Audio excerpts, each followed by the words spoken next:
des gains éternels. Proverbe 14, verset 14. L'homme au cœur perfide sera gavé des fruits de sa conduite, mais l'homme de bien jouira des fruits de la sienne. Chers auditeurs de pain divin, imaginez que vous avez investi dans des actions de l'industrie automobile à une époque où la propulsion sans chevaux n'existait pas. Que vaudraient vos actions aujourd'hui, plus d'un siècle plus tard? Les investissements précoces et sages se révèlent extrêmement lucratifs avec le temps.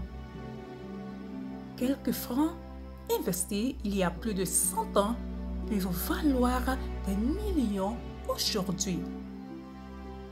L'équation investissement plus temps égale profit ne s'applique pas seulement dans la sphère économique, mais aussi dans le monde spirituel. Avec le temps, la fidélité est rentable.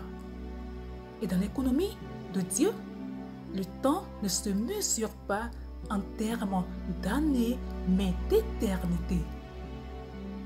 Nos investissements dureront au-delà du temps et ne cesseront jamais de rapporter. Mais ce principe s'applique aussi négativement. L'infidélité apporte également des dividendes, déplaisant ceux-là qui ne cessent de s'accumuler s'il n'y a pas intervention divine et changement d'attitude.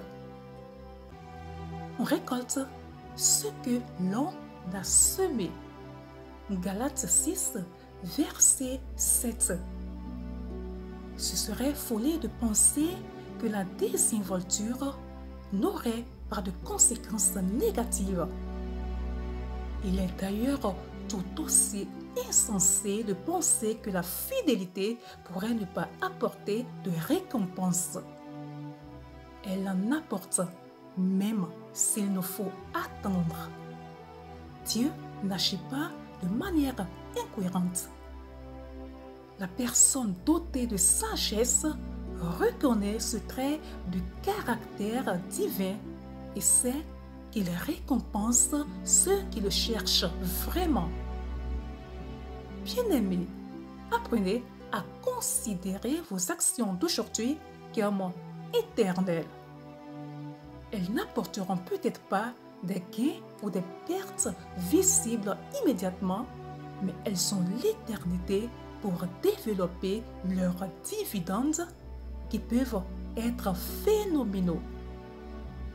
Une parole de sagesse, un cadeau opportun ou un simple service rendu peuvent s'additionner pour l'éternité. Dieu connaît dès maintenant leur valeur future. Au bout de 10 000 ans, quelle valeur nos investissements actuels auront-ils accumulé? Bien plus que nous pouvons l'imaginer. Terminons la méditation de ce jour par cette pensée. Dieu nous a donné un temps éphémère sur terre et pourtant, c'est de ce temps éphémère que dépend notre éternité. C'était Jérémie Taylor. Très bonne méditation à vous. Shalom.